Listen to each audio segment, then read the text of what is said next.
Welcome back to Google Developers Live at I/O from Moscone Center here in San Francisco. I'm Louis Gray from Google Developers Live. I'm joined today by Baris Gultekin, who's working on Google Now.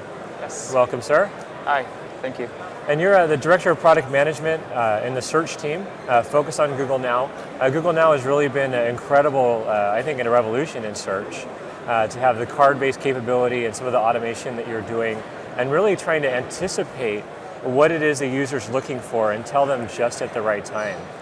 So I know we have a good chunk of time to talk about it today at GDL at I/O. Thank you for joining me. Maybe you can give us a little bit of background on the project and how it came to be. Yeah, sounds great. Thank you. It's exciting to be here. I have a few slides that I'd like to go through to just talk about Google Now. Sure. Let me just dive right in and... Yeah, go ahead. We'll jump into the slide deck and have a conversation. Sounds good. So we started Google Now to help you at just the right time by giving you the information you need right when you need it. But before I start and talk about Google Now, I think it helps to think about how search has evolved over time to lead us to where we are now. So we started in 1998 with the concept of keywords. And when users type in a keyword, our users were delighted to find all of these links, the 10 blue links on the web. But of course, immediately they started asking for more. So we started adding things like images and videos so they get a much richer experience when they search for something. And recently we announced the knowledge graph. The knowledge graph is our ability to understand semantically about things, places, and people, and the relationships between them, so we can answer questions directly and in a lot more detail. And of course, afterwards came mobile, right? With mobile, it's really, really important that we understand conversation. And it's really important that we understand natural language. So that's what we focused on. And then we launched it as part of Google Now. If you think about both of these directions, it's all about giving you the right answer really fast when you need it. Especially with mobile, giving you the answer fast right away is very important. And Google Now is a great evolution into this next step. It gives you the information you need before you even ask. So think about it as trying to understand your context and giving you the information that's relevant for that context. So we think about Google Now as a way to give you just the right information at just the right time. It's supposed to be very contextual. And if you take a step back, it really fits in well with what we want to do in Google. At Google, we want computers to do all the hard work so you can focus on what matters to you most. Google Now embraces that and tries to use the power of Google with thousands of computers and also have this powerful machine that's very contextual, your phone, that you have a personal relationship with, and combine the two to give you the information you need at just the right time. So it helps to have users walk through a day of life in Google to even visualize what Google Now does. And the first step is Google Now helps you organize your day. So imagine that you woke up in the morning and you're sipping your coffee. Chances are you care about what to wear that day and you care about the weather. So we'll just have the weather ready so you know what to wear, and if you need an umbrella, you can take the umbrella with you. As you're getting ready to leave home, we'll tell you about traffic. Chances are you care about traffic, of course, and you know that you need to leave a little early if there's traffic on your way home, on your way to work. And when you get to work, the types of things you care about are when my next meeting is. So we'll make sure that we tell you when your next meeting is and tell you that you need to leave now so you're not late. We don't want our users to be late ever. So we're very proactive about telling our users, taking into account where they are and where they need to go, and taking into account the traffic. We also want to make sure that we remove friction. As you're going through your day, there's a lot of different things that you have to worry about. And we want to make sure that we assist the users when they need assistance the most. Travel is one such case. When users are traveling, they need a lot of information. They'd like to get a lot of suggestions for their travel. So Google Now is a great assistant for travel as well.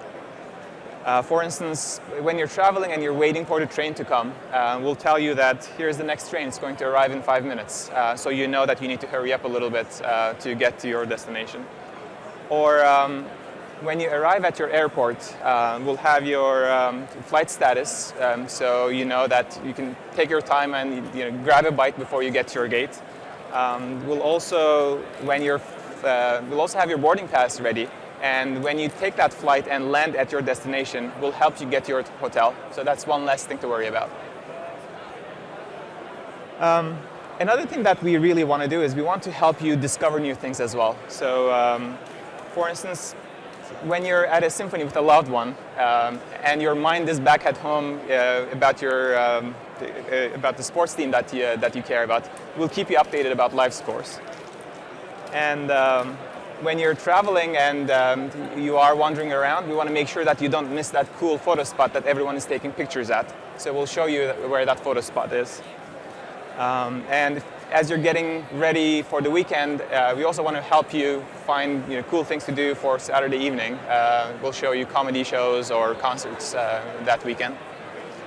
So that's broadly what Google Now does. It's very contextual. It tries to understand what you need and try to provide you the information before you even ask. And, having looked at the keynote today, we looked at Amit and some of his vision. He called it the Star Trek computer to bring on the future of search and getting the content to you at the right place at the right time. And some of the words he talked about was assist and really trying to find the next step to be able to get it to you exactly when you need it. I had this interesting experience when Google Now first came out. It's been about a year. And I remember I was at home one Saturday in the middle of the day and my phone buzzed and it said, you need to leave right now to get to, and at the time it called it unknown location. And it said, you have 25 minutes. And like I said, what are you talking about? And I realized every Saturday around that time, I had gotten in my car and driven to take my kids to baseball practice. And somehow Google knew this. And it alerted me without my having to tell it anything that I should go immediately if I'm going to get there on time, because I always go on Saturday at that time. And that was my aha moment, that Google Now was really impressive. From a geeky perspective, we call it persistent implicit search. It's constantly searching for you, and you might not explicitly tell it what you want, but it's always looking on your behalf to find you the right content at the right time. That's right. And so what is your view on that in terms of the future of search? How is Now kicking that off? So we have all of this, you have all of this interaction with your phone, right? You carry it with you everywhere you go. But yet, it's very, very important for us to understand that and then help you right at just the right time. So in your case, for instance, being able to tell you that, hey, there's traffic, you should leave now because you're always there at the time, is the aha moment. For a lot of our users, things like when they search for a restaurant to go to and then they hop onto their car and the directions to that restaurant is right there. These little things are these magic moments that our users really love. If that answers your question. Yeah, absolutely. And one thing you talk about Google Now, originally it was all on mobile, and it's really having glass. It's been a really impressive thing to find the content exactly what you want with just a swipe of the finger. But we saw some really incredible additions today to search. That's right. And maybe you can talk to me a little bit about how some of that voice search is coming to either Chrome on the desktop, but as well as the new cards that came out at Google I/O. Yeah, so the voice search coming into Chrome is quite exciting. We announced that with what we call a hot word, you can just start talking to your desktop or laptop right away. All you need to do is when you're on google.com, just say, OK, Google, and start speaking what you'd like to get. We think that's really, really exciting, and it's again in that evolution where the Star Trek computer is slowly becoming real. You need to be able to talk to your computer and have it do things for you. So we think that's really exciting, basically bringing the power that we have with our devices to also other platforms like the laptop and the desktop. In addition to that, we also announced that we're going to have reminders on Google Now, which I'm really, really excited about. We want our users to rely on Google when they need to be reminded of things. So if you are going to, if you need to remember to buy eggs when you go to Safeway, all you need to do is just say, remind me to buy eggs at Safeway, and the reminder will be there contextually right at the right time. So when I get next to Safeway, it'll say, hey, buy eggs? When you're at Safeway, it will say buy eggs. That's nice. Right. And also because Google now semantically understands the locations that you care about, you can also say things like remind me when I'm at home to do something, or remind me when I get to work to talk to my colleague. So it's basically time-based reminders and location-based reminders. Another thing that's really, really important is that we're also enabling an integration of reminders in your search experience. So let's say you're searching for a movie that's upcoming. On the knowledge graph, you'll be able to see a button that says, remind me when this movie comes out, and we'll remind you when that happens. Or when you are searching for a date, when are Oscars, when you see that date, also you'll have a reminder to be reminded when that becomes available. Now, I think one of the things we talked about was that Google Now really started as a 20% project here at Google. And for those who are a little familiar with Google's culture, that's when an employee essentially dedicates one day of his or her week to a new project and focuses on it all the time. And what that really means is usually an employee has a full-time job and another job, which is the 20%. Can you take me through that? Like, how did that become a 20% project of yours and then consume you fully? Yeah, absolutely. It's really exciting. Even though we're betting really big on Google Now, it had its humble beginnings as a 20% project, as you said. It started when our engineering lead was thinking about how do you make sense of the location information. And then he launched the location history analysis, basically understanding that we show our users, here's how much time you spend at home and at work, and here are the places that you go to frequently. Then we gathered a group of engineers, volunteering their time in addition to their full-time job, and we started putting demos together. These demos got our executives really excited. And when we went to our executives and said, hey, here's something we have, they were so excited that they said, great, launch it in a few months. We have I/O coming. And the rest is history. We launched it in 4 months, and the reception has been great. We're really excited. Coming up on that 1 year. I mean, it's amazing to think that it only launched at I/O last year. That's right. To me, it felt like we've always had it. I've been an Android user. We've always had the cards.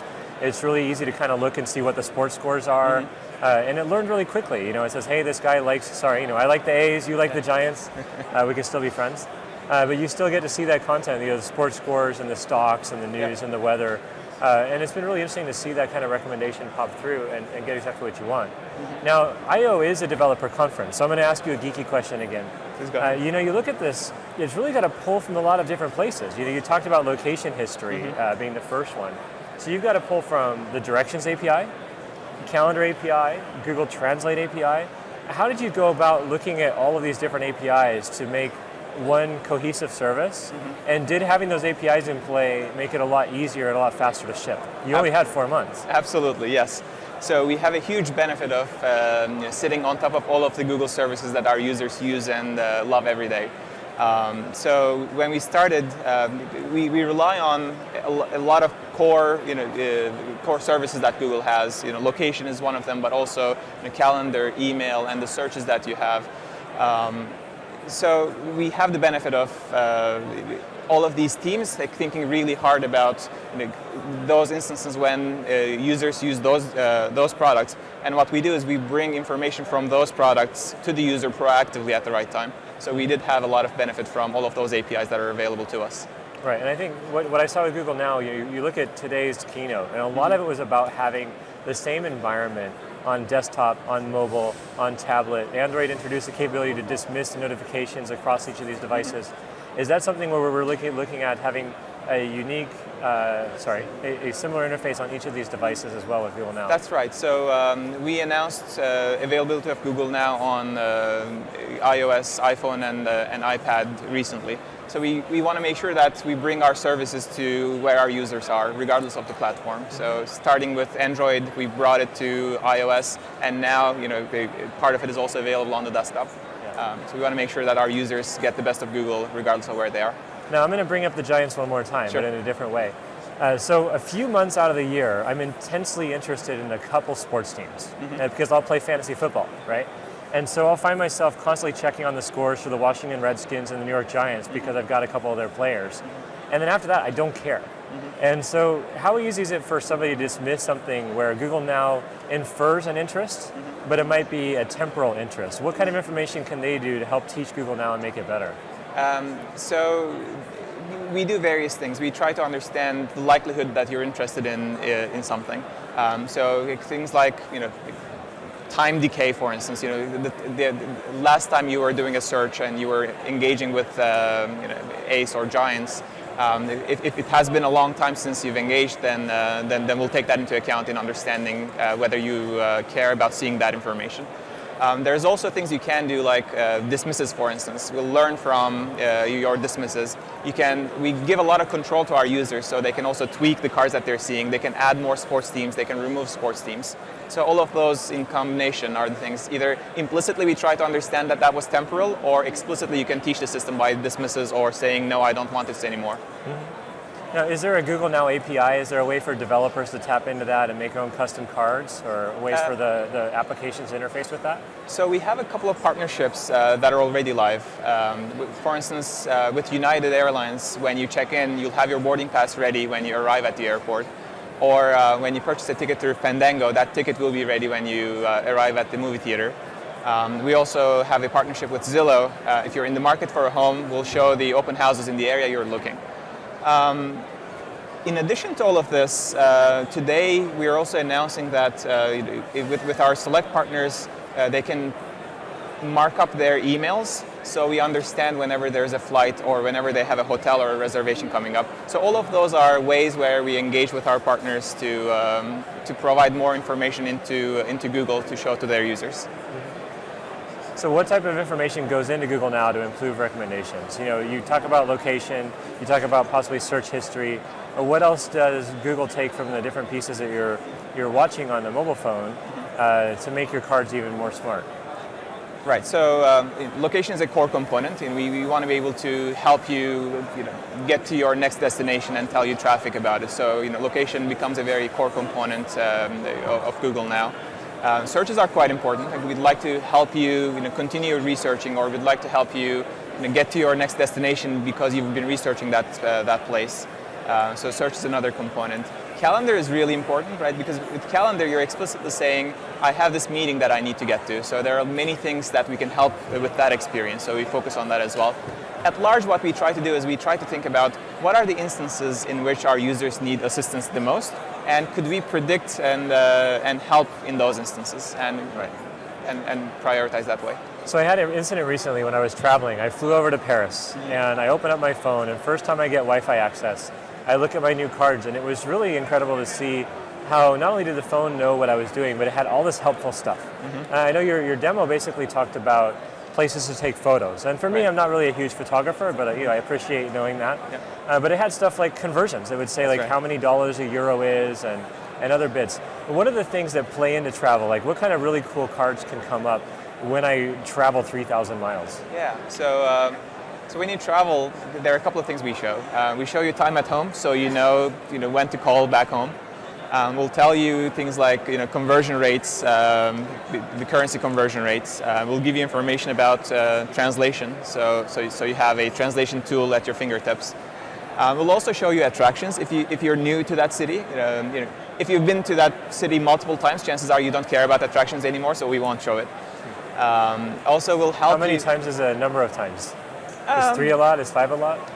Five is probably a lot, right? Basically, the way we try to think about it is showing this card to the user, adding value. And if you've been to a place 5 times, if you've been to London 5 times, for instance, showing you, hey, there's Big Ben, doesn't really matter anymore, so we stop showing it.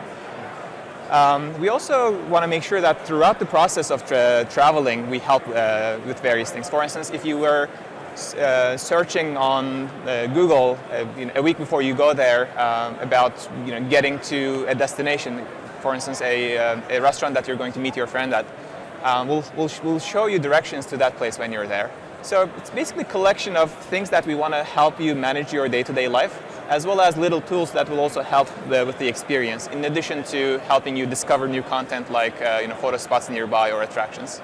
And we talked a little bit about the genesis of the product as a 20%. So I'm really intrigued by the amount of content that is flowing through mobile devices, the amount of mobile web tracking that's happening, the amount of mobile web browsing that's occurring.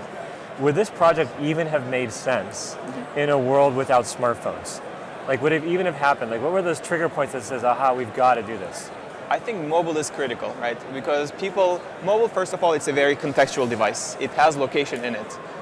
It's also connected and it's with you all the time. Another aspect of mobile is that users have this very personal connection with their devices. They're constantly using their device.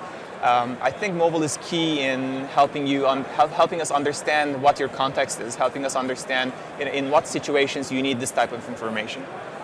So without mobile, I think this product would have been much less powerful. Do you find sometimes that people confuse Google Now with voice search, and they'll ask you one or the other? Do you see them as being completely intertwined?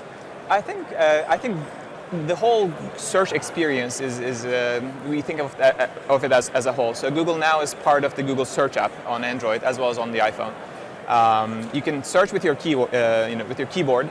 You could also do a voice query and it will assist you with that query. And we'll also try to infer what your search is and try to show you information. Mm-hmm. So I see all of this as a collective assistant trying to help you, either before you ask or when you ask. We want to make sure that we have the best experience for you. Right, and I think you put on a key word, which is assist. There's assist and there's anticipate. Anticipating right. what you're going to ask mm-hmm. before you even ask it. Going back to voice search, I'm a parent. I've got 3 kids that are 5 and under. And for them, every screen should have everything in the world available to them. They can't believe it if they can't find exactly what they want. Mm-hmm. And I'll often run into my daughter holding up a Nexus 7 tablet to her face and saying, Google, show me videos of sea turtles. That's great. And if it doesn't load, like if there's a problem with the cloud, she's like, she's like, Google, show me videos of sea turtles, until they all come up and she's on her way. Mm-hmm. And so it's just been, you look at the evolution of it and the fact that we're able to take all of these things for granted to be right there is just stunning. And I look at Google Now with its cards and the fact that it is only a year old and how far we've come. Mm-hmm. And it's been really incredible to watch. I definitely appreciate you coming on the GDL at I/O stage to talk about it, and I hope we can see really incredible stuff for year 2. And when we definitely will be bringing you back. I can't wait. We believe the potential is so high and we're just starting, so looking forward to it. Yeah, so definitely thank you for taking all the time with me, Baris. I really appreciate that. For those of you on the live stream, if you want to see great GDL content the rest of the year, subscribe to Google Developers on YouTube and check out developers.google.com/live. We'll be back here at 4:30 talking about performance on Chrome.